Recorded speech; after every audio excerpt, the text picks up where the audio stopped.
Diaz, ang unang Filipina, Miss Universe at ang kanyang landas sa sining ng pag-arte sa kasaysayan ng Pilipinas.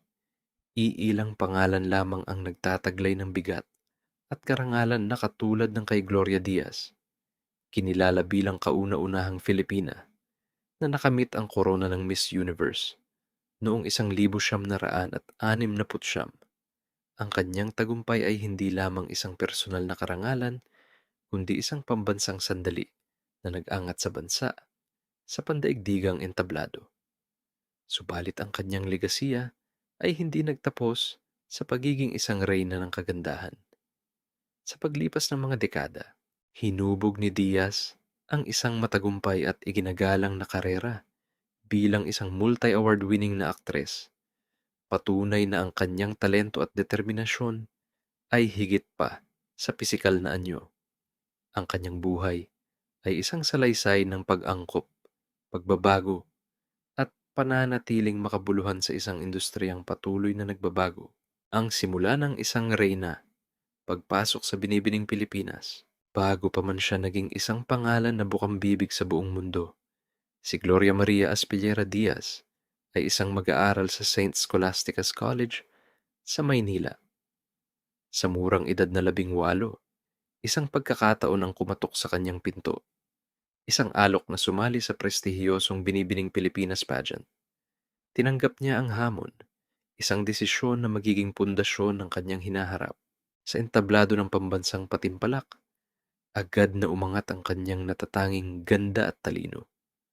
Ang kanyang kumpiyansa at natural na karisma ay madaling nakuha ang pansin at paghanga ng mga manunood at hurado. Noong Hunyo 1969, sa gitna ng matinding kompetisyon, itinanghal siyang Binibining Pilipinas Universe, isang titulong nagbigay sa kanya ng karapatang katawanin ng Pilipinas sa pinakamalaking beauty pageant sa buong mundo. Ang pagtatagumpay sa Miami, isang makasaysayang gabi, makalipas lamang ang isang buwan mula sa kanyang pagkapanalo sa Pilipinas. Lumipad si Gloria Diaz patungong Miami Beach, Florida, upang harapin ang mga kinatawan mula sa iba't ibang panig ng mundo para sa Miss Universe 1969. Ang maikling panahon ng paghahanda ay hindi naging hadlang sa kanyang pagningning. Mula sa mga paunang yugto ng kompetisyon, kinilala na siya bilang isa sa mga paborito. Ang kanyang alindog at talas ng isip ay patuloy na nagpatibay sa kanyang posisyon bilang isang malakas na kandidata. Ang kanyang pag-usad hanggang sa top 5 ay inaasahan na, ngunit ang kanyang pagganap sa final question and answer round ang tuluyang sumelyo sa kanyang tagumpay. Ang kanyang naging tugon, isang timpla ng talino, katapatan, at kaakit-akit na pagpapatawa, ay umaani ng masigabong palakpakan at lubos na paghanga mula sa mga hurado at sa milyon-milyong manonood sa buong mundo. Noong Hulyo 19, 1969, isang makasaysayang gabi para sa Pilipinas. Ipinatong sa kanyang ulo ang korona ng Miss Universe. Siya ang kauna-unahang babae mula sa Timog Silangang Asya na nagkamit ng naturang karangalan. Sa kanyang mga panayam sa mga sumunod na taon, ibinahagi ni Diaz na ang kanyang naging karanasan ay malayo sa inaasahan ng marami. Hindi siya sumailalim sa formal at masinsinang pagsasanay na karaniwang pinagdadaanan ng mga beauty queen sa kasalukuyan.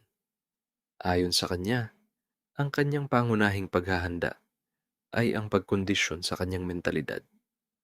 Sa edad na 18, itinuring niya ang pagsali sa Miss Universe bilang isang masaya at kapanapanabik na karanasan, isang pagkakataon upang maglakbay at makakilala ng mga bagong tao.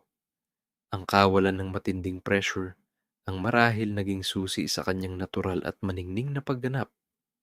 Para sa kanya, ito ay isang paglalakbay na puno ng saya, hindi isang mabigat na responsibilidad. Ang panunungkulan at ang bagong kabanata bilang Miss Universe, ginampanan ni Gloria Diaz ang kanyang mga tungkulin ng may dedikasyon. Naglakbay siya sa iba't ibang bansa upang isulong ang mga advokasiyang sinusuportahan ng Miss Universe Organization. Naging pamilyar na mukha siya sa maraming pampubliko at pantelebisyong pagtitipon sa Estados Unidos at sa iba pang bahagi ng mundo. Nang matapos ang kanyang panunungkulan, sa halip na agad na pumasok sa isang bagong karera, pinili muna niyang maglakbay at tuklasin ang mga lugar na hindi pa niya napupuntahan. Ito ay isang panahon ng personal na paglago at pagtuklas sa sarili. Hindi nagtagal. Nagsimulang dumating ang mga alok para sa pag-arte, isang landas na hindi niya orihinal na binalak, ngunit tila natural na nakalaan para sa kanya.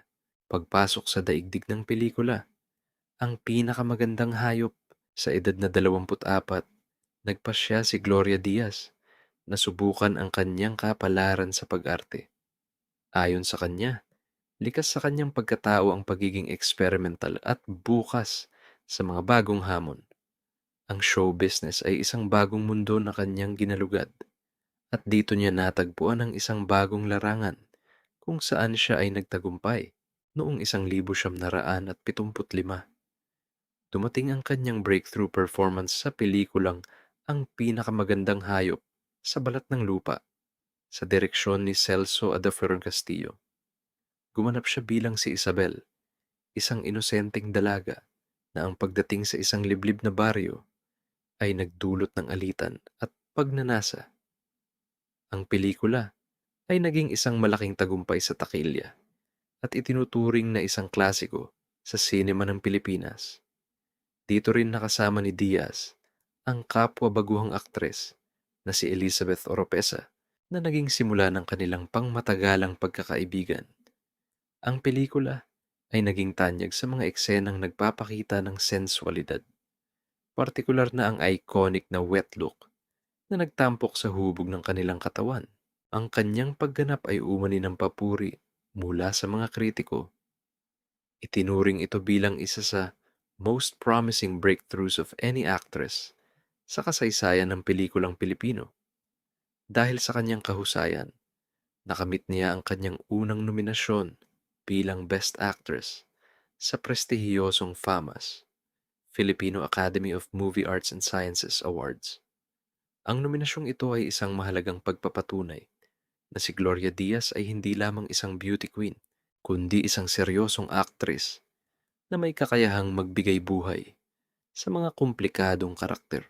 Paghubog ng karera sa sining, mga dekada ng husay mula sa kanyang matagumpay na pasinaya, nagpatuloy si Gloria Diaz sa pag-arte sa iba't ibang pelikula sa loob ng mahigit 2 dekada.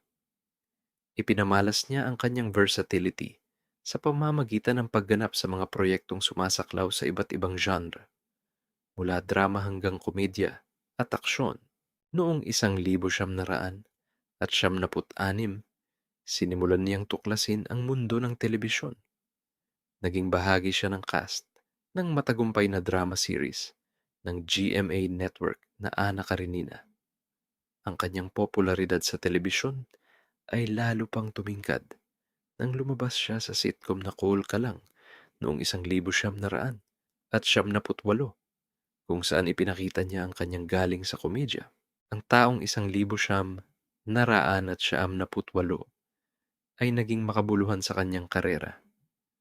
Gumanap siya bilang si Doña Teodora Alonso, ang ina ng pambansang bayani, sa critically acclaimed biopic film na Jose Rizal ni Marilu Diaz-Abaya. Ang kanyang marangal at madamdaming pagganap ay nagbigay sa kanya ng parangal bilang Best Supporting Actress sa Metro Manila Film Festival ng taong iyon. Ito ay isang malaking pagkilala na lalong nagpatibay sa kanyang estado bilang isang respetadong aktres. Sa pagpasok ng bagong milenyo, hindi huminto ang kanyang pag-arte. Noong 2006, naging bahagi siya ng star-studded cast ng psychological thriller na Nasaan Ka Man, kung saan nakasama niya sina Hilda Coronel, Claudine Barreto, Jether Ocampo at Jericho Rosales. Para sa kanyang papel bilang si Lilia, muli siyang nakatanggap ng nominasyon para sa Best Supporting Actress mula sa FAMAS Awards. Ang kanyang husay ay muling kinilala noong 2009 nang manalo siya bilang Best Supporting Actress sa FAMAS Awards para sa kanyang pagganap sa pelikulang Sagrada Familia. Ang mga parangal na ito ay hindi lamang tropeyo, kundi mga testamento sa kanyang walang kupas na talento at dedikasyon sa kanyang sining. Sa mga nagdaang taon, nanatili siyang aktibo at relevanto. Noong 2019, nakasama siya sa ikalawang season ng Netflix series na Insatiable, na nagpakilala sa kanya sa isang bagong henerasyon ng mga manonood sa buong mundo. Noong 2020, muli siyang nakita sa telebisyon sa pamamagitan ng TV5 show na Oh My Dad. Sa kabuuan, si Gloria Diaz ay mayroon ng mahigit 105 credits sa pelikula at telebisyon, isang kahanga-hangang filmography na sumasalamin sa kanyang mahabang at makulay na karera. Personal na buhay, mga pananaw, at kontrobersya sa labas ng showbiz. Si Gloria Diaz ay isang ina sa kanyang 3 anak, sina Isabel, Ava, at Rafael, mula sa kanyang dating asawang si Gabriel Bong Daza Ikatlo. Bagamat pumanaw na si Ginoong Daza, matagal na silang hiwalay bago ito nangyari. Sa kasalukuyan, si Diaz ay nasa isang matatag at mahabang relasyon kay Mike De Jesus, isang banker na kanyang kasama sa loob ng mahigit 20 taon.